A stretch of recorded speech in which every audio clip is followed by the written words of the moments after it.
자, 다윗이 그 11장의 죄를 통해서 얼마나 많은 죄를 지었는지를 좀 보면 내 이웃의 집을 탐하지 말라 했는데 아내를 탐했기 때문에 탐심, 다음에 남의 아내를 빼앗았기 성적 범죄를 저질렀기 때문에 간음죄, 다음에 거짓말을 했기 때문에 거짓 증거, 다음에 우리아를 죽게 했기 때문에 살인죄.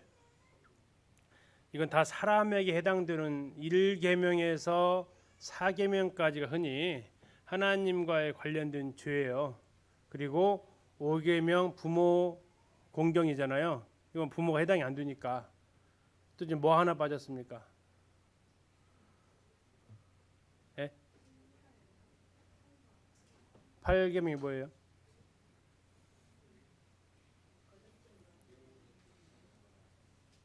팔계명 예, 도둑질하지 말라요. 도둑질하지 말라. 예, 뭐 이건 물건이니까 사람은 도둑질했죠. 근데 이건 물건이니까 그 두 가지 빼놓고는 8가지를 어긴 것이 돼요. 그 자신 자체가 하나님이었고 하나님과의 관계가 무너지는데 이래서 상계명을 써놓지는 않았지만 나중에 다윗이 이 범죄를 하고 지은 시가 시편 51편인데 그 시편 51편에는 자기가 그 죄를 범했다고 고백을 또 하고 있습니다. 또 그의 죄악의 결과는 너무나도 끔찍했습니다. 잘 아시는 대로 두 충신을 과 연결되어진 사람이 우리아인데 어쩌면 3명이죠. 자, 그는 누구의 아내였다고요? 우리아의 아내였습니다. 잠시 사무엘하 그대로 두시고 23장으로 가서 좀 보시겠습니다. 23장 39절 가서 보시면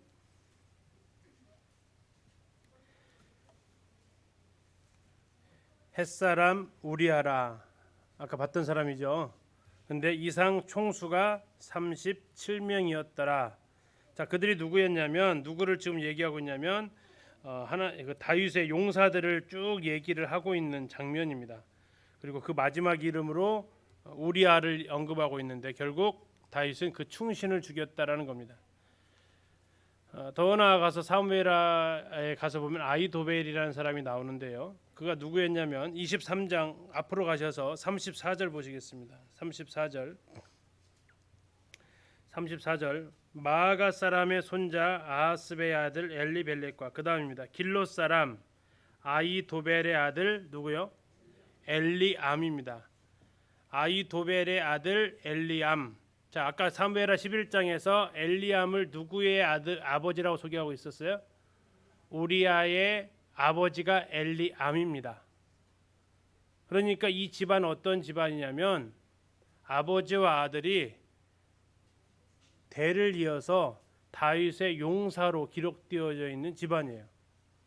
그리고 그 아히도벨은 다윗의 친구이고 다윗의 책사였습니다. 지금 그러니까 아주 정말 가까운 자기의 휘하 장수, 그것도 무명의 장수들이 아니고 성경에서 기록되어지는 만큼 다윗에게 있어서는 중요한 사람들, 그 사람의 아내요, 그 사람의 며느리요, 그 사람의 손녀를 지금 강제로 자기의 정욕에 의해서 취해버린 것입니다. 그리고 이것은 하나님 보시기에 악했다라고 얘기하고 그것으로 인해서 이제 12장에서 보겠지만 하나님은 다윗을 책망하시면서 거기에 따른 책망으로 끝나지 않습니다. 네가 행한 대로 하나님께서 벌을 내리시게 됩니다. 그리고 이제 그 행동으로 인해서 하나님께 오히려 이름에 누를 끼치는 결과를 가져옵니다. 자, 이제 12장에서 이제 그 사건이 하나님에 의해서 드러나게 됩니다. 어쩌면 지금 11장 끝날 때까지 다윗은 자기가 죄송합니다. 무슨 짓을 한지 알아요, 몰라요? 이게 어쩌면 참 비참한 거죠. 아니면 뭐 그럴 수도 있지 생각할 수도 있어요. 나 왕이니까, 나 왕이잖아. 뭐 그 정도야 뭐 생각할 수 있었다라는 겁니다. 그것은 그가 그만큼 이제 영적으로 좀 상태가 안 좋았다라는 거고, 왜 그러냐면 죄는 죄를 낳을 수밖에 없잖아요. 그리고 그 죄를 덮으려다 보니까 더 큰 죄를 저지르고, 그렇게 되면 양심이 어떻게 돼요? 무뎌지고 화인 맞는다고 얘기하죠. 예, 다윗이 특별한 사람이 아니었습니다. 우리가 성경이 동일한 사람이었습니다. 자, 그러니까 어떻게 합니까? 하나님 어쩌면 기다리셨을지도 몰라요. 근데 안 와요. 12장 1절 하나님께서 어떻게 하십니다? 어떻게 하십니까? 여호와께서 나단을 다윗에게 보내십니다. 여호와께서 나단을 다윗에게 보내십니다. 어쩌면 바로 벌해도 괜찮은 상황입니다. 그런데 하나님은 이제 은혜를 베푸시죠. 네가 안 오면 어떻게 해요? 내가 갈게 하시는 거죠. 에덴 동산에서 아담과 여자가 죄를 짓고 나서 누가 누구에게 찾아갑니까? 하나님이 찾아가시잖아요. 이 장면도 지금 하나님이 다윗에게 찾아가시는 겁니다. 자, 다윗은 곧바로 가서 죄를 지적하지 않습니다. 대신 한 가지 이야기를 들려주게 됩니다. 한 성읍에 두 사람이 있는데 한 사람은 부자고 한 사람은 가난한 사람입니다. 한 사람은 엄청난 부유한 사람이고 한 사람은 정말 애지중지하는 그 양 한 마리, 암양 한 마리 데리고 있는 사람인데 이 부잣집에 한 사람이 찾아오니까 이 고기를 잡아서 접대를 해야 되는데 누구 걸로 해야 됩니까? 자기 걸로 해야 되는데 뭐 어떻게 하죠? 예, 그 가난한 집에 그 암양을 뺏어 가지고 그걸 갖다가 손님을 접대를 합니다. 이 접대를 했다고 하니까 5절 바로 다윗이 반응합니다. 5절입니다. 12장 5절. 다윗이 그 사람으로 말미암아 뭐 했어요? 노하였다. 대단히 분노한 겁니다, 지금. 그 이야기 끝나고 4절 끝에 이렇게 딱 나와 있어요. 빼앗아다가 자기에게 온 사람을 위하여 잡았나이. 다 끝나니까 바로 거기에서 분노합니다. 뭐라고 분노합니까? 5절 끝에 보니까 그 사람은 마땅히 죽을 자라. 그 사람 마땅히 죽어야 된다. 자, 양 한 마리 뺏어갔는데 죽을 죄인가요? 예? 어떻게 생각하세요? 양 한 마리 뺏어갔는데 죽을 죄인가요? 차라리 그냥 다윗 그냥 좀 이성적으로 생각하면 그러면 양을 갖다가 몇 마리는 물어줘야지, 대신 줘야지. 뭐 이렇게 했으면 괜찮아요, 그렇죠? 근데 뭐라고 했냐면 그럼 마땅히 죽어도 싸 한 거예요. 그러니까 나단이 어떻게 합니까? 예, 7절에 당신이 그 사람이라. 어떻게 말했을 것 같으세요? 예, 아마 손가락으로 쫙 들어가면서 어떻게 했을 것 같아요? 쫙 가리키면 당신이 그 사람이다 라고 하지 않았을까요? 자, 그 얘기를 들었을 때 카메라로 다윗의 얼굴을 한번 클로즈업 했다고 한번 생각해 보시죠. 당신이 그 사람이야 했을 때 다윗의 얼굴이 어땠을 것 같으세요? 아마 자기가 지금 11장에 지었던 죄가 아마 그에게 스쳐 지나갔을 것입니다. 내가 그였구나. 내 입으로 지금 마땅히 죽을 자라고 했던 내가 그였구나 라고 그가 아마 기겁을 했을 겁니다. 자, 이제 다윗의 입으로 마땅히 죽을 자라고 했기 때문에 이제 하나님이 어떠한 심판을 내려도 자기 입으로 그런 말을 했으니까, 아니 양 한 마리 뺏은 것도 죽을 죄면 남의 각시 뺏은 것은요, 이건 몇 번 죽을 죄죠. 이게 더 이상 할 말이 없어요. 자, 그러면서 이제 나단이 책망합니다. 9절입니다. 그러한데 어찌하여 네가 여호와의 말씀을 업신여기고 나 보기에 악을 행하였느냐. 10절 이제 네가 나를 뭐 했다고요? 업신여기고. 그래서 뒤에 보니까 칼이 내 집에서 영원토록 떠나지 아니하리라. 11절 중간에 보라 내가 너와 내 집에 재앙을 일으키고 내가 네 눈앞에서 네 아내를 빼앗아 내 이웃들에게 주리니 그 사람들이 내 아내들과 더불어 백주에 동침하리라. 너는 은밀히 행하였으나 나는 온 이스라엘 앞에서 백주에 한 대낮에 이 일을 행하리라 하셨나이다. 13절입니다. 다윗이 나단에게 이르되 뭐라고 합니까? 내가 여호와께 죄를 범하였노라. 자, 이 말씀을 지금 9절, 10절 다음에 13절 이 말씀을 우리가 기억을 하셔야 시편 51편이 해석이 됩니다. 시편 51편에 우리가 오해하고 있는 참 좀 뻔뻔하다 하는 기도가 있어요. 그 장면을 우리가 이해할 수 있습니다. 자, 이제 그때 가서 좀 보겠고요. 자, 그러면서 이제 우리아의 아내가 낳은 아이가 죽게 됩니다. 14절입니다. 14절 뒤에 처음부터 볼까? 이 일로 말미암아 여호와의 원수가 크게 비방할 거리를 얻게 하였으니 당신이 낳은 아이가 반드시 죽으리이다. 그 아이가 7일 만에 죽습니다. 근데 그 아이가 죽어갈 때에 그의 태도가 정말 하나님 앞에 일주일 동안 간절하게 기도합니다. 어떻게 기도했냐면 16절입니다. 다윗이 그 아이를 위하여 하나님께 간구하되 다윗이 금식하고 안에 들어가서 밤새도록 땅에 엎드렸습니다. 왜 그랬을까요? 지금 이 아이 때문에 죽는 게 아니잖아요. 누구 때문에 죽는 겁니까? 자기 때문에 죽는 거잖아요. 그래서 그는 정말 금식하면서 하나님 앞에 엎드려서 기도를 합니다. 17절 끝에 보니까 먹지도 않습니다. 며칠간 그랬을까요? 아마 일주일간 그랬는 것 같습니다. 일주일이 딱 끝나니까 죽었습니다. 죽었는데 다윗의 태도가 180도 달라집니다. 어떻게 달라집니까? 죽었다고 하니까 20절입니다. 다윗이 땅에서 일어나 몸을 씻고 기름을 바르고 의복을 갈아입고 여호와의 전에 들어가서 뭐 했어요? 경배합니다. 왕궁으로 돌아와 명령하여 음식을 그 앞에 차리게 하고 먹습니다. 너무나도 달라지죠. 아까 그렇게 금식하면서 밤새도록 울부짖었던 사람 행동과 너무 다르게 행동합니다. 그런데 신하들이 어떻게 생각했을 것 같으세요? 죄송합니다. 약간 좀 충격을 좀 받으셨나? 충격을 좀 받으셨나? 저 이상한데 저 어떻게 7일간 저렇게 했던 사람이 갑자기 죽었다는 소식 앞에 더 울어야 돼요? 딱 그쳐야 돼요? 더 울어야 될 거 아니에요. 안 죽었을 때도 울었다면 죽었으면 더 울어야 될 상황 아닙니까? 근데 죽었다는 소식을 딱 듣자마자 금식 끝 바로 하나님 앞에 가서 뭐 했다고요? 경배를 해요. 그리고 음식 가져오라더니 음식을 먹어요. 이 정도 되면 지금 뭐 굉장한 쇼크를 받아가지고 좀 이상해졌다라고 생각을 아마 한 것 같습니다. 21절에 그가 얘기를 하죠. 그의 신하들이 그 얘기를 돼요. 아이가 살았을 때는 그를 위하여 금식하고 오시더니 죽은 후에는 일어나서 잡수시니 이 일이 어찌 됨입니까? 지금 이상하신 거 아닙니까? 지금 물은 겁니다. 22절 이르되 아이가 살았을 때 내 금식하고 온 것은 혹시 여호와께서 나를 불쌍히 여기사. 이 기도한 것은 무엇은 기대가 있었다는 얘기입니까? 나를 좀 불쌍히 여겨서 살려주실까 혹시. 근데 이제 죽었어요. 자 23절 지금은 죽었으니 내가 어찌 금식하랴.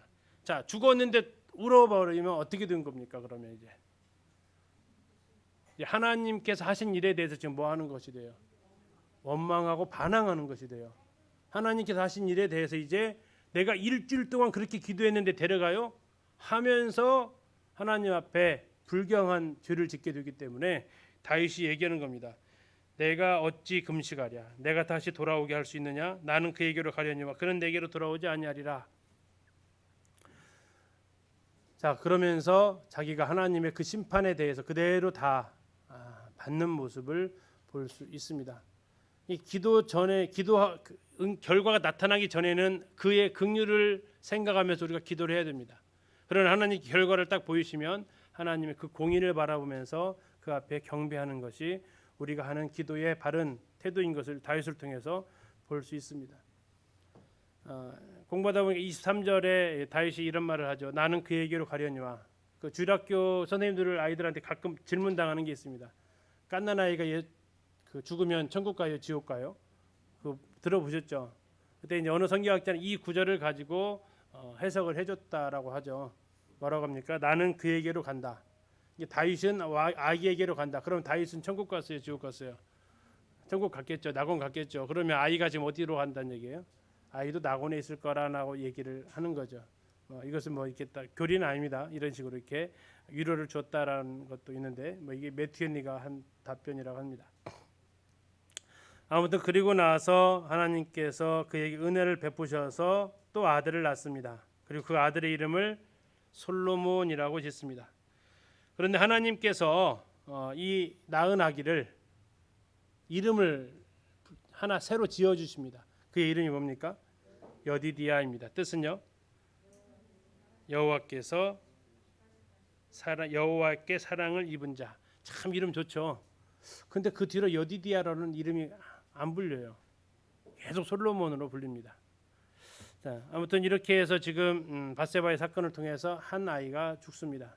다윗이 4배를 갚아야 한다라고 했기 때문에 3명의 아들이 아직 남아 있습니다. 이게 첫 번째 아들의 죽음이고요.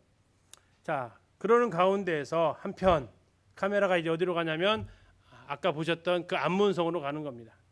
자, 우리아가 죽었습니다. 다시 전열을 가다듬어서 싸웁니다. 이제 거의 싸움이 다 눈앞에 와 있습니다. 그러자 요압이 참 가끔씩 참 착한 행동을 해요. 요압이 무슨 행동을 하냐면 예루살렘을 연락합니다. 왕이여 오소서. 왜 오라고 했을까요? 이제 깃발만 꽂으시면 됩니다. 제가 만약 깃발 꽂을 수도 있는데 그러면 제 이름이 알려지니까 왕이 와서 꽂으십시오. 자, 이럴 때는 참 인간미가 괜찮죠. 그렇게 다윗이 와서 깃발을 딱 꼽습니다. 그렇게 해서 암몬과의 3차전이 마무리가 되어집니다. 그래서 10장, 11장이 연결되어지는 것이다 말씀을 드렸죠. 27절에 보니까 그 암몬을 물들의 성읍이라고 하는데 이번에 이제 가서 좀 놀랬던 것이 물 저장고입니다. 얼마나 큰가 한번 보세요. 이 암몬 성에 있는 물 저장고예요. 사람 크기랑 같이 보시라고 사람을 넣어놨어요. 엄청 크죠. 제가 봤을 때 물 저장고 중에 제일로 컸어요. 거기에 이제 안내판이 이렇게 써 있습니다. 비르카 뭐 이렇게 그 물 저장고 이름인데 그 사이즈 보니까 지름이 17.5m고요. 자, 이 예배당 여기에서 저기까지가 몇 미터예요? 여기에서 저 뒤에까지가 한 15m 되나요? 이게 더 길다는 얘기예요. 지름 자체가 원입니다. 다음에 벽 두께가 한 2.5m 되고 여기에다가 물을 넣으면 137만 리터. 계산이 잘 안 돼요. 어마어마한 용량의 물 저장고가 이렇게 있었습니다. 물론 이게 뭐 구약 시대 때 것은 아닌데 이 물들의 성임이라고 불렀던 이유를 짐작할 수는 있습니다. 자, 앞에서 말씀드린 대로 다윗이 한 얘기예요. 하나님 앞에서 말 어떻게 해야 돼요? 조심해야 돼요. 근데 왜 4배나 갚아야 하리라고 했을까요? 구약 율법이 그래요. 그래서 율법대로 말을 한 거예요. 그냥 다윗이 즉흥적으로 한 건 아닙니다. 아무튼 4배를 갚아야 하리라 했기 때문에 다윗이 우리아를 죽인 그 죄의 4배를 참 경험하게 됩니다. 첫 번째 방금 죽었던 그 아이, 죄로 말미암아 태어났던 그 아이 있죠. 다음에 암논 큰아들입니다. 압살롬 셋째 아들이고 넷째 아들 아도니아가 죽습니다. 자, 이렇게 하면서 이제 다윗의 슬픈 역사가 일어나는데, 자, 이것과 관련되어진 시가 시편 51편입니다. 시편 51편에 표제어가 써 있습니다. 다윗이 밧세바와 동침한 후 선지자 나단이 그에게 왔을 때, 다시 말하면 여기가 본문이 사무엘하 12장이 되는 겁니다. 11장이 그렇게 조직고도 상황을 파악을 못했는데 12장에 나단이 당신이 그 사람이다라고 지적했을 때 다윗이 바짝 엎드려서 하나님 앞에 했던 기도입니다. 여기서 우리를 가장 힘들게 하는 기도 문구가 있습니다. 4절입니다. 4절. 자, 내가 주께만 범죄하여 주의 목전에 악을 행하여 싸우니. 동의하십니까? 동의가 잘 안 되잖아요. 그렇죠? 누구한테 죄를 졌습니까? 우리아의 아내. 그러니까 우리아한테 죄 졌잖아요. 우리 밧세바의 아버지한테 죄 졌잖아요. 외할아버지한테도 죄 졌잖아요. 본인한테도 죄 졌잖아요. 근데 그건 쏙 빼놓고요. 뭐라고 했어요? 내가 주께만 범죄했다라고 그래요. 그럼 어떻게 이거 좀 지울까요? 만. 이거 만만 지우면 그래도 괜찮잖아요. 만. 그죠? 그러면 우리 마음이 좀 편안해지죠. 좀. 내가 주께 범죄하여는 괜찮잖아요. 근데 우리를 잠깐 시험 들게 하는 게 뭡니까? 주께만 범죄했다라고 얘기해요. 어떻게 해석하실래요? 아까 12장에서 그 단어를 유념하시라고 그랬습니다. 다윗은 지금 무슨 죄를 얘기하고 있냐면 자기의 죄의 근원을 얘기하고 있는 겁니다. 죄의 뿌리가 어디에 있었는지를 얘기하고 있는데 그것은 어떻게 알았냐면 하나님께서 지적을 하셨다고요. 아까 다시 한번 보시겠습니다. 12장 9절. 그런데 어찌하여 네가 여호와의 말씀을 업신여겼다라고 얘기합니다. 10절 이제 네가 나를 업신여겼다라고 얘기합니다. 13절 다윗이 나단에게 이르되 내가 여호와께 죄를 범하였다라고 얘기합니다. 파렴치한 아닙니다.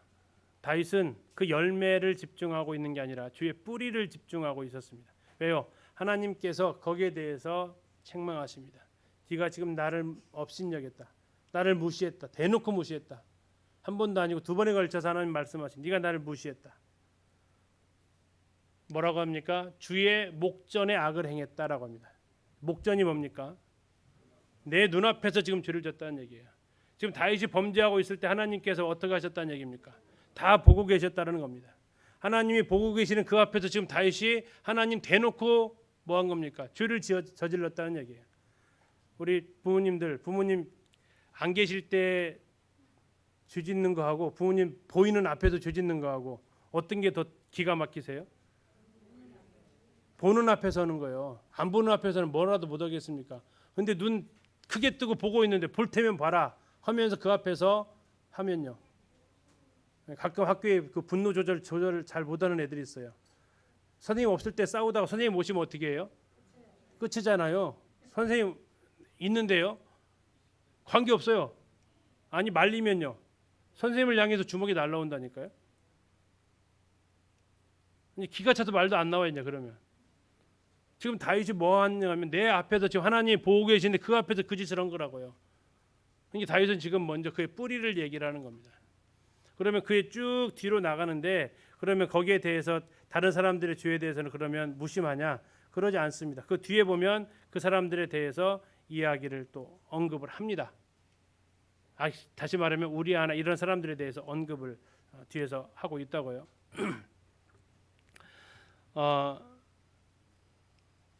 뭐 그것은 이제 나중에 시편에서 뭐 좀 더 자세히 보도록 하겠습니다. 아무튼 이 다윗은 이것을 통해서 하나님 앞에 정말 통회합니다. 상한 심령으로. 자, 그리고 죄의 용서를 받았어요, 못 받았어요? 17절 여기까지 봤을 때요. 죄 용서 받은 게 어디 나와요? 다 기도잖아요. 주소서, 하소서, 붙드소서, 그리하면 돌아오겠습니다. 하나님께서 이거 멸시치 아니하실 겁니다. 용서의 기쁨을 아직은 못 누리고 있어요. 대신 이거 있었죠. 아까 하나님께서 용서해 주시면 뭐 하겠다고요? 주의 구원의 즐거움을 회복시켜 주시고 자원한 심령을 주사 나를 붙드소서. 나를 용서하시면 이렇게 두겠다고 지금 얘기를 하고 있어요. 자유롭지는 않아요. 왜? 지금 이 장면 자체가 지금 죄에 대해서 지금 책망받았을 때예요. 그의 자유로움을 느끼는 시편이 그 다음에 나오게 됩니다. 지금 아마 책은 없을 건데 32편이에요. 다윗의 마스길이라고 나와 있습니다. 교훈이란 얘기예요. 이것은 51편과 32편은 그 연결되어져 있다라고 대부분 성경학자들이 이야기를 하더라고요. 자, 출발이 뭐라고 나와 있습니까? 같이 1절만 한번 읽어보실까요? 시작. 허물의 사함을 받고 자신의 죄가 가려진 자는 복이 있도다. 자, 다윗이 지금 51편과는 분위기가 어때요? 많이 다르죠. 그의 상태는 지금 어떻다고 얘기합니까? 내 사함을 받았다. 내 죄가 가려졌다. 5절 내가 이르기를 내 허물을 여호와께 자복하리라 하고 주께 내 죄를 아리고 내 죄악을 숨기지 아니하였더니 곧 주께서 내 죄악을 뭐하였다고요? 자, 과거의 미래예요. 아까는 51편은요. 전부 미래였어요. 해 주소서. 그러면 내가 이렇게 드리겠습니다라고 얘기하다가 드디어 32편에서는 하나님께로부터 그 죄 용서를 받았어요. 아까 12장 그 마지막 절에서 여호와께서도 당신을 용서하신다고 이렇게 선언을 합니다. 그러면서 다윗은 이제 고백을 하는 거죠.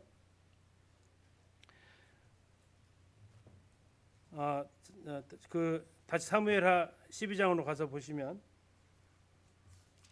하나님의 약속을 그가 듣게 됩니다.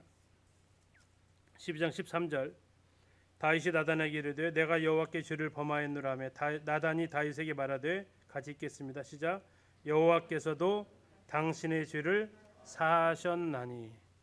예, 다윗은 드디어 용서해 주시는 그 기쁨을 누립니다. 그래서 이제 이 용서의 기쁨을 누리면 그 다음 해야 될 일이 있어요. 무슨 일을 하냐면 자기가 가르치는 일을 합니다. 아까 51편에서 그 얘기를 했어요.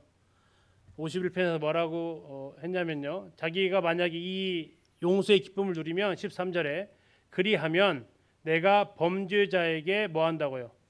주님의 도를 가르치겠다고 얘기를 해요. 그죠? 범죄자한테 주의 도를 가르치겠다고 얘기해요. 근데 32편에 그 약속을 지켜요. 뭐라고 합니까? 주를 만날 기회를 얻어서 다시 말하면 주를 깨달을 때에 뭐 하라고요? 주께 기도해라. 그리고 하나님께서 너에게 말씀하실 때에 너희는 무지한 말이나 노새같이 되지 말아라. 죄를 지적했을 때 막 거기에 대해서 목이 고든 것처럼 부인하거나 대들지 말아라라고 지금 누구한테? 그 죄를 지은 사람들한테 지금 가르치고 있는 거예요.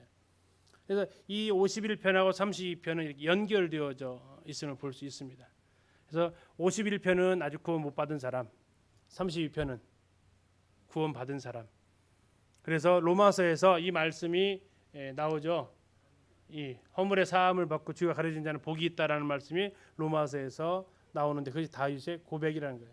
다윗의 그 삶 속에서 이 기도를 드릴 수 있었던 사건은 밧세바 사건밖에 없어요.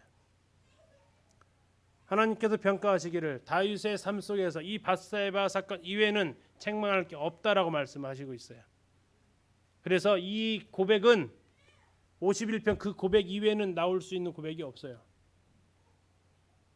죄를 자백하고 그 용서를 받고 거기에 대해서 하나님 앞에 감사하고 사람들한테 이것을 가르치는 이 장면. 그래서 51편과 32편은 이렇게 같이 한 짝꿍으로 연결지어서 보실 수 있겠습니다. 자, 그리고 이제 13장으로 넘어가는데요. 13장부터는 다윗의 고난기입니다. 근데 이 고난은 왕이 되기 전에 당했던 고난하고는 질적으로 굉장히 달라요. 왕이 되기 전에 사울을 통해서 당했던 고난은 어떤 고난입니까? 왕으로 준비시키는 고난이었어요. 근데 지금부터 당하는 고난은요. 뭐의 결과입니까? 죄의 결과예요. 죄의 싹시예요. 그리고 어떻게 하나님께서 거기에 대해서 대가를 치르게 하시는지를 볼 수 있습니다. 자, 13장 1절을 이렇게 시작합니다. 그 후에 이 일이 있으니라. 자, 이렇게 시작하는 것 자체가 자, 이 그 후에라는 얘기예요. 그 후에가 무슨 후에예요? 다윗이 밧세바를 범한 이후에 이러한 일들이 있었다라고 얘기하면서 다윗이 했던 그 4배나 갚아야겠다. 아니면 하나님께서 다윗에게 하셨던 경고, 재앙이 끝나지 않을 것이다. 네가 은밀하게 했던 거 100주에 내가 드러내겠다 하는 것들이 어떻게 이루어지는지를 쭉 얘기를 하는 겁니다.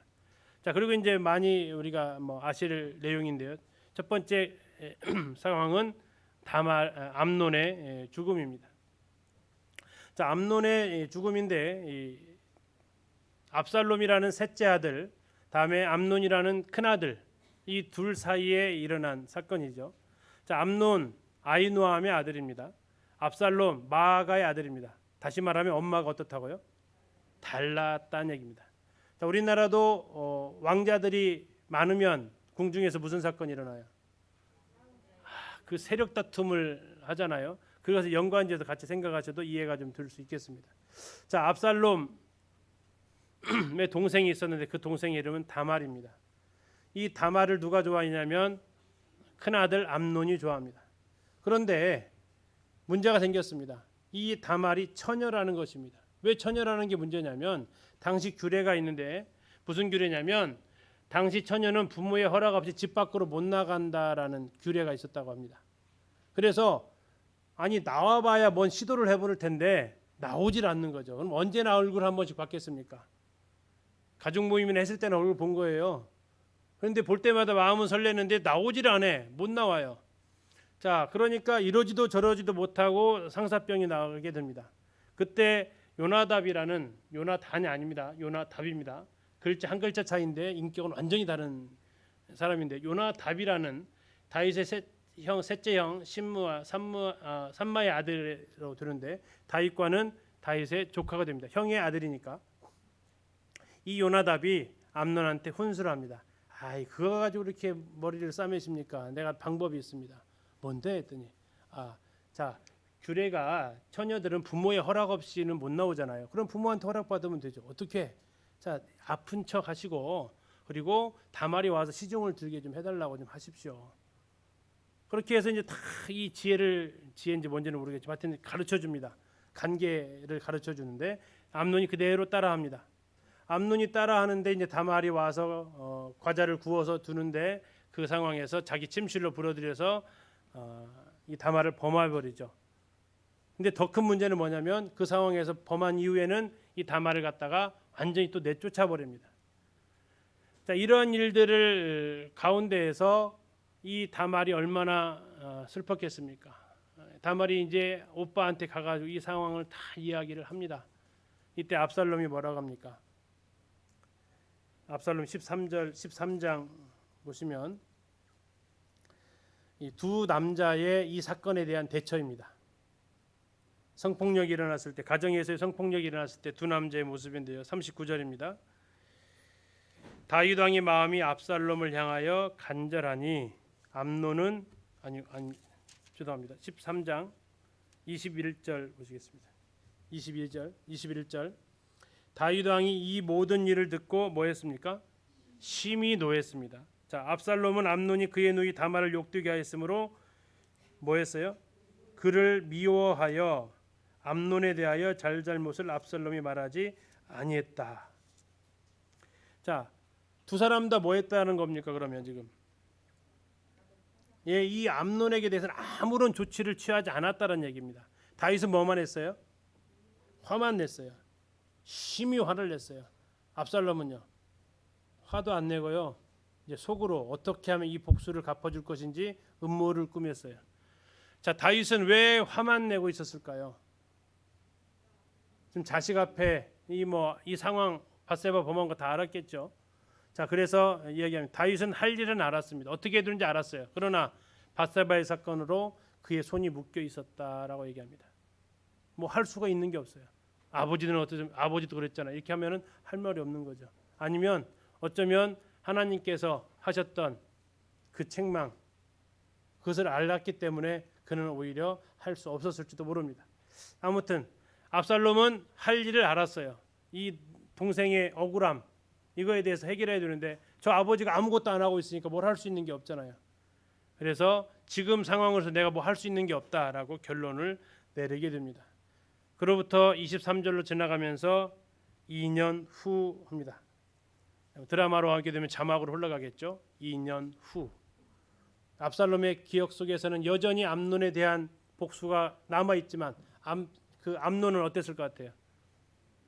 다 잊어버렸죠, 이제. 다 잊어버렸어요. 자, 그리고 기다리던 시간이 왔습니다. 자, 어떻게 이 일을 복수를 할 거냐? 압살롬이 잔치를 벌입니다. 양털 깎는 일. 양털 깎는 일은 지금으로 말하면 농사 대축제, 요즘으로 말하면 월급날입니다. 그래가지고 많은 사람들을 다 청하는데 암논이 다윗을 청합니다. 아버지 오소서, 잔치를 벌였으니까 와서 함께 저희랑 식사하시죠. 다윗이 여기에 대해서 아니야, 됐어, 나는 안 가. 너 괜히 내가 가면 야 얼마나 많은 사람이 따라가겠냐. 나 그렇게 번거롭게 하지 마라. 그래서 안 갑니다. 그러니까 이제 압살롬이 얘기합니다. 그러면 아버지는 못 오시라도 큰형이라도 좀 보내주십시오. 그래도 상징적인 인물 아닙니까? 그러냐? 그러면 내 큰아들은 보낼게 해가지고 다윗이 암논한테 어떻게 해요? 야, 내가 나 대신 네가 가서 축하해줘라 하고 가는 겁니다.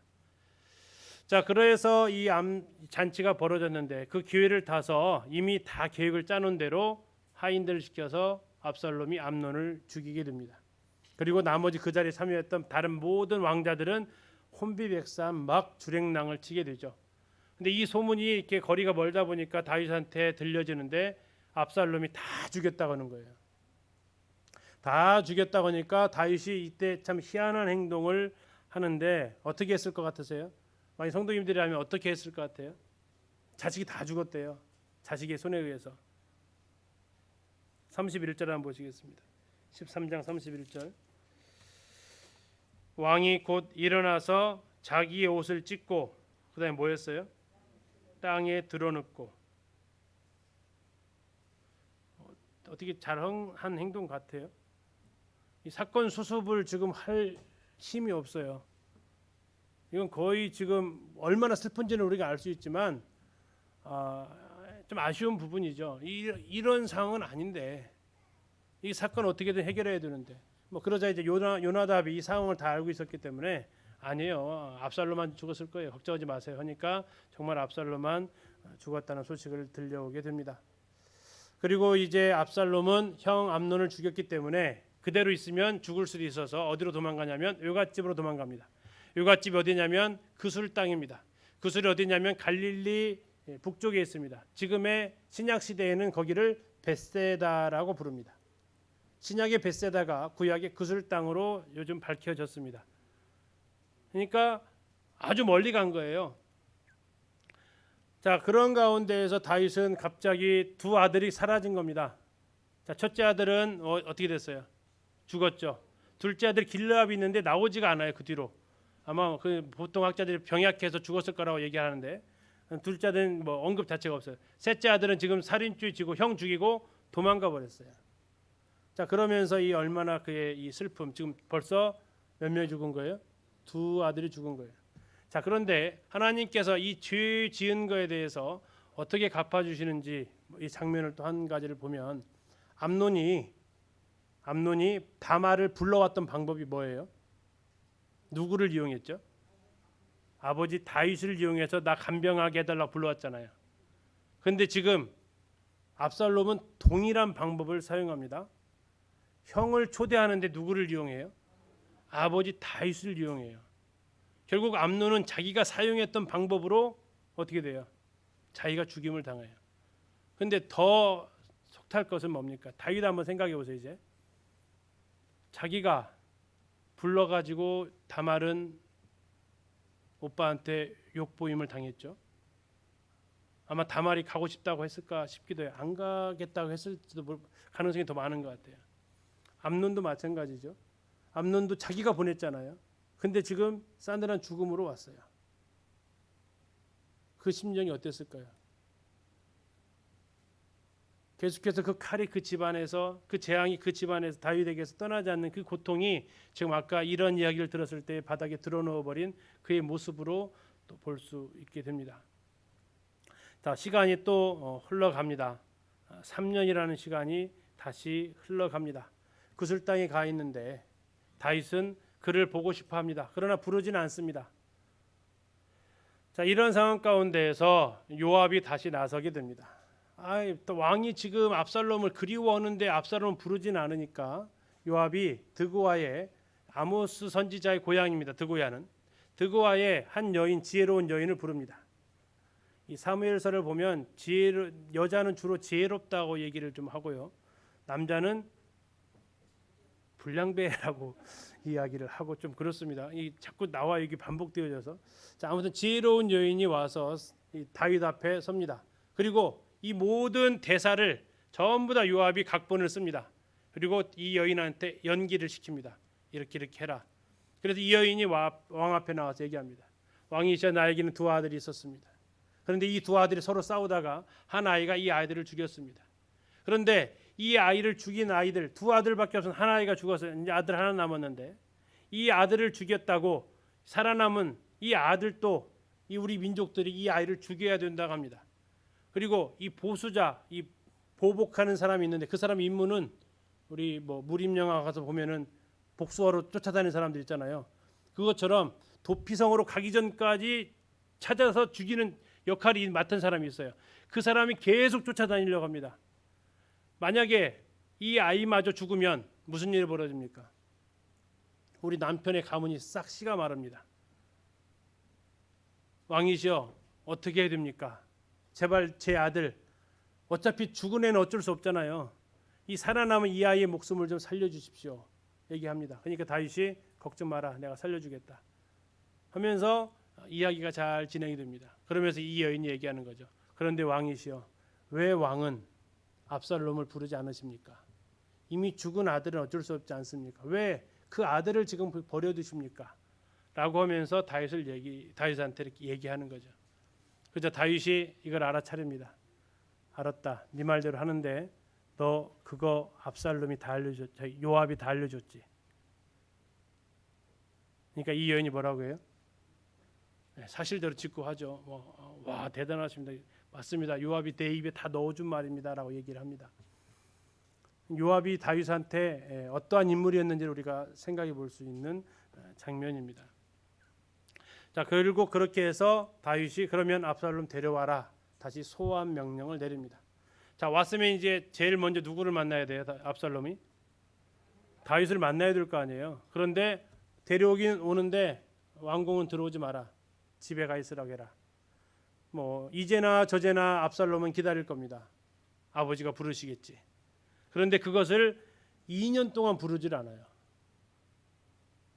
2년 동안 이스라엘은 정말 가족들이 모일 수 있는 날이 많이 있거든요. 명절도 있고요. 절기도 있고요. 우리가 배워서 알잖아요. 1년에 절기가 7번 있고 월성마다 모일 수 있는데 한 번을 안 불러. 2년 동안. 그러니까 이제 압살롬이 분이 납니다. 누구한테 화를 내냐면 요압한테 화를 내죠. 왜 나를 오게 해가지고 콧배기도 또 너도 안 보이냐?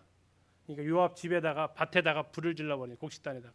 그러니까 요압이 도대체 너는 왜 또 내 밭에다 불 지르냐? 자, 요압하고 압살롬하고 무슨 사이예요? 사촌지간이거든요.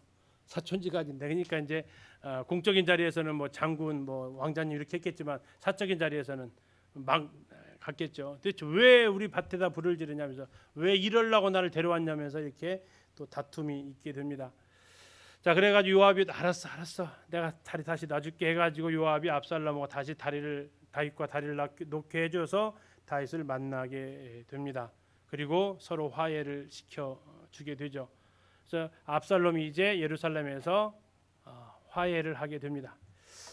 자, 이제 문제가 터지는데요. 15장, 오늘 15장까지 한번 할 것 같습니다. 15장 압살롬이 이제 아버지 인정을 받은 겁니다. 자, 이제 인정을 받았으면 자중하고 잘못했던 거 어쨌든 복수했던 거 좀 뉘우치고 해야 되는데 15장 1절에 또 그 후에라고 시작을 하죠. 자, 이제 아버지와 관계가 회복이 되었어요. 그러면 이제 어쩌면 왕이 자연적으로 시간 지나면 서열상 압살롬이 셋째예요. 큰아들 죽었어요. 둘째 아들 길라 이름조차 언급이 안 돼서 가망성 없어요. 셋째. 그다음 바로예요. 왕이 서열로 가만히 있어도 되는데 압살롬이 15장 1절에 무슨 짓을 하냐면 그 후에 압살롬이 자기를 위하여 뭘 준비했어요? 병거와 말을 준비하고요. 호위병 50명을 그 앞에 세웠어요. 경호원 50명을 뒀어요. 이 정도면은 어떤 상황인 것 같으세요? 뭔가 좀 이 위세를 지금 떨치려는 이런 모습을 지금 하고 있었던 거죠. 자, 그렇게 하면서 이 성문에서 사람들을 만나게 됩니다. 그리고 이제 억울한 사연을 다 들어주면 와, 너 진짜 힘들었겠다면서 그 공감을 해주면서 근데 이거 왕한테 가져가도 왕은 바빠가지고 너 만나주지도 않아. 대신 내가 해결해 줄게 하면서 이제 그 민사를 다 해결해 줍니다. 그러면서 이제 고맙고 또 다른 사람이 소식 듣고 이렇게 와가지고 해결해 주십시오 하면서 그 앞에 절을 하려고 하면 그 의자에서 절을 받는 게 아니라 어떻게 해요? 자리에서 벌떡 일어나가지고 아이고 왜 이래 왜 여기서 절을 일어나 하면서 하니까 백성들 마음 어때요? 와, 이런 친절한 이런 젠틀맨이 있으면서 압살롬 인기가 어때요? 갈수록 올라가는 거죠. 그렇게 하기를 무려 얼마 동안 하냐면 4년. 사람들의 마음을 다 빼앗아 놉니다. 4년간 그 일을 했다니까요. 아까 암논 죽일 때는 몇 년 걸렸어요? 2년. 자, 이거 이제 백성들의 마음을 뺐는데 4년의 시간을 써가지고 백성들의 마음 하나씩 왕은 바빠서 네 소원을 들어주지 못하는 사람, 나는 친절하게 모든 문제를 해결해 주는 사람에서 사람들의 마음을 다 빼앗아 옵니다. 이 정도면 됐다 싶었던 것 같습니다. 4년 후에 자 15장 보시면 7절입니다. 4년 만에 이렇게 나와 있죠. 4년 만에 압살롬이 왕한테 얘기합니다. 이제 본색을 드러내는데 왕이시여 아버지, 제가 외할아버지 집에 있을 때 서원한 게 있었습니다. 제가 만약 예루살렘으로 다시 돌아갈 수 있다면 제가 하나님 앞에 제사 지내고 하나님을 다시 섬기겠다라고 했던 그 서원이 있었습니다. 자, 이제 그 서원을 헤브론에 가서 제가 하려고 합니다. 아버지 보내주십시오. 다윗이 어떻게 합니까? 하나님 나오면 끔뻑 죽는 사람 있잖아요. 그러면 가서 해야지. 자, 갑니다. 가서 이제 가면서 자기가 몰래 예약해놨던 200명의 사람들이 있어요. 그리고 그 사람들을 자 연락망을 해가지고 헤브론으로 집결을 시킵니다. 그래서 200명의 사람들과 함께 이제 헤브론을 가는데 자 그 헤브론은 왜 글로 갔느냐? 첫째, 그 헤브론에 요 압살롬 무슨 관계가 있냐면 압살롬 어디서 태어납니까? 헤브론에서 태어납니다. 그의 고향이라는 겁니다. 두 번째, 그곳은 조상의 묘실이 있었던 곳이고 그래서 왕의 출범식을 할 때 적절한 장소입니다. 또 한 가지 드러나지 않은 하나의 모습이 있는데 헤브론 사람들의 민심입니다. 헤브론 사람들의 다윗을 향한 민심 어땠을 것 같으세요? 1번 우호적이다 아니면 배반당했다. 무슨 배반당했습니까? 기껏 7년 반 왕으로 세워졌더니 북이스라엘에서 제안을 해서 통일왕국이라는 나라 세우니까 뭐를 해버렸어요? 와, 수도를 옮겨버려? 여기서 7년 반 동안 여태까지 키워졌는데 우리를 버리고 가? 자, 우리나라 수도를 갖다가 서울에서 밑으로 내려오려고 했을 때 서울의 갑부들이 어땠어요? 막 엄청 반대했잖아요. 왜? 서울 땅값 다 떨어진다고. 헤브론이 모든 나라의 중심지가 됐다가 갑자기 수도가 확 올라갔어요. 한참을. 그러면 헤브론 어떻게 됐을 것 같아요? 그 상황 생각해 보시라고요. 갑자기 수도가 했을 때. 그리고 왕은 와보지도 않아 이제 헤브론. 예루살렘에서 계속 살아. 그런데 그의 아들이 여기 출신인 아들이 와서 그 민심을 다 수습을 다시 하고 왕이 되겠다고 하니까 이 헤브론 사람들 아니 이 유다 사람들 어떤 반응을 보였어요? 예, 압살롬 네가 왕이다 라고 압살롬을 따라가게 되는 겁니다. 압살롬을 따라서 가는데 이 소식이 예루살렘에 있는 다윗에게 전해집니다. 근데 참 이해가 안 가는 장면이 나오는데요. 다윗이 여기에 대해서 어떻게 대응을 합니까? 싸워요, 안 싸워요? 14절 보시겠습니다. 15장 14절. 다윗이 예루살렘에 함께 있는 그의 모든 신하들에게 이르되 일어나 도망하자. 어떻게 좀 이해 가세요? 저는 이해가 안 갔거든요. 뭐가 이해가 안 갔을까요? 맞짱 뜨면 누가 이겼을까요? 정예병들은 다윗 쪽에 있지 않았을까요? 지금 압살롬 군대 호위병 50에다가 200명 예약하고 가고 백성들이거든요. 물론 이제 군대를 더 모을 수도 있었겠지만 다윗에게 있어서 그 정예병들 정말 일당 배가는 사람들이 다 있었거든요. 근데 왜 도망갔을까요? 그 뒤에 부분을 잠시 한번 보세요. 14절 뒷부분을 보시면 왜 도망갔는지 잠깐 얘기를 합니다. 그렇지 아니하면 도망가지 아니하면 나오죠. 그렇지 아니하면 우리 중 한 사람도 압살롬에게서 피하지 못하리라. 빨리 가자. 두렵건대 그가 우리를 급히 따라와 우리를 해하고 칼날로 어디를 칠까 하노라. 성읍은 어디 성읍일까요? 예루살렘 성읍을 칠까 하노라. 다윗이 제일 두려워했던 게 뭐가였습니까? 자기로 인한 사람들의 죽음이었습니다. 자기로 인한 무지한 백성들의 그 죽음들이었습니다. 더 나아가서 생각해 볼 수 있는 것은 다윗은 지금 이 장면을 뭘로 받아들였을까요? 하나님의 징계로 받아들이는 겁니다. 그걸 어떻게 알 수 있습니까? 시므이가 찾아와서 비방할 때 그는 이야기합니다. 뭐라고 얘기하죠? 혹시 저 나를 향해서 욕하고 비방하는 그것으로 하나님의 마음이 혹시라도 좀 풀리시면 괜찮지 않겠냐? 놔둬라. 그냥 놔둬라. 그래서 이 일어나는 모든 일에 대해서 그냥 징계를 그대로 다 받아내는 게 다윗입니다. 그리고 이 일로 인해서 이 일이 일어난 이유가 칼이 떠나지 않겠다라고 하셨던 하나님 그 말씀 이루어지는 데 있어서 그는 지금 이것을 만약에 거부하게 되면 오히려 이 일로 인해서 자기 많은 백성들이 그리고 자기의 군사들이 서로 죽고 죽이는 이 상황에 들어갈 것을 그는 아마 두려워한 것 같습니다. 아마 제일 마음에 걸렸던 것은 이 성읍이었던 것 같습니다. 그의 표현대로 한다면. 아무튼 그렇게 해서 그는 도망갑니다. 예루살렘에서 갑니다. 그 다음에 벤메르학으로 갑니다. 벤메르학은 그 뜻 자체가 무슨 뜻이냐면 도시의 경계라는 겁니다. 수도의 끝이라는 겁니다. 수도의 기드론 골짜기를 건너기 전에 성곽의 끝 거기 가서 전열을 정비합니다. 누구 나왔는지 다 확인합니다. 기드론 시대를 건너가서 검남산을 올라갑니다. 그 마루터까지 지금 승천사 있는 그곳까지 올라갑니다. 그리고 내려가 가지고 바울임이라는 곳까지 갑니다. 그렇게 해서 이제 쭉 요단강으로 해서 요단강 건너서 요르단 땅까지 지금 갈 계획이라는 겁니다. 자, 이때 남겨뒀던 사람이 후궁 10명을 남겨두게 되는데 이들이 압살롬한테 욕보임을 당하는 것 뒤에 나오죠. 다음에 따라가려고 했던 사람 이때가 나오는데요.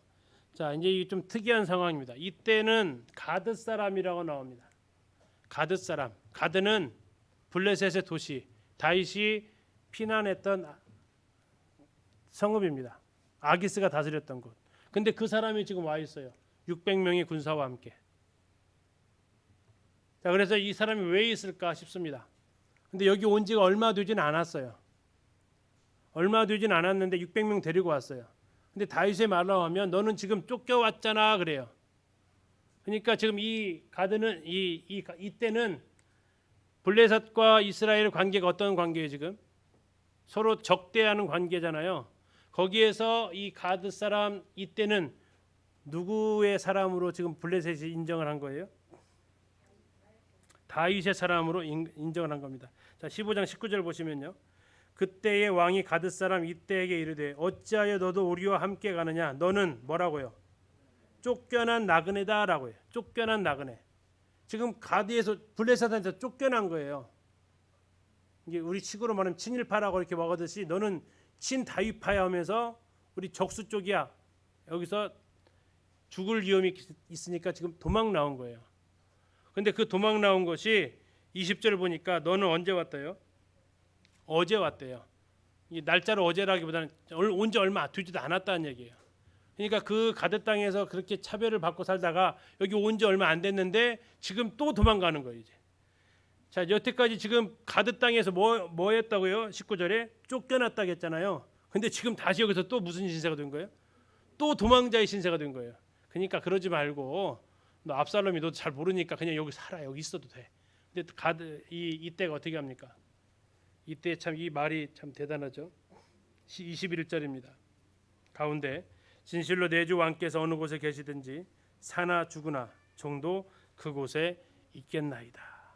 이 가드 사람 이때 아마 가드에 있을 때 다윗과의 특별한 인연을 맺었던 사람이 아닌가 싶습니다. 사독과 아비아달 제사장입니다. 언약궤 메고 따라오려겠는데 됐어. 언약궤는 나오지 마. 지금 다윗은 언약궤를 이용하려고 하지 않습니다. 그건 지금 하나님의 그 심판을 다 받으려고 하는 거죠. 후세가 또 따라옵니다. 다윗의 친구로 불렸는데 후세도 돌아가라고 합니다. 그리고 압살롬이 편에 서가지고 예루살렘 사정을 다 얘기해서 이 사람들한테 알려주라고 얘기를 합니다. 자, 그래서 이제 후세하고 아이도벨하고의 모략 싸움이 벌어지게 되죠. 이 장면이 지금 다윗성에서 아까 했던 대로 이 벳메르하게 한 이 정도 되는데 여기를 거쳐서 기드론 건너서 감난산 넘어가면 이렇게 됩니다. 자, 이 장면은 시간이 없어서 다음 시간에 좀 이어서 봐야 될 것 같으네요. 자, 아무튼 오늘은 이제 여기에서 마무리를 좀 하겠습니다. 다윗이 이렇게 압살롬한테 쫓겨서 도망갈 때 따라 나서는 사람들을 같이 이렇게 좀 보았습니다. 오늘 다윗을 통해서 하나님께서 그에게 죄 가운데서 은혜를 베푸시고 또 다윗이 그 가운데서 하나님께서 죄를 지적했을 때의 그의 태도와 또한 하나님께서 그로 인해서 내리시는 징계를 그가 어떻게 응대하는지를 또 같이 이렇게 보셨습니다. 이제 다음 시간 하게 되면 아마 사무엘하가 마무리가 될 것 같습니다. 형님 기도해 주시고 오늘 마치도록 하겠습니다.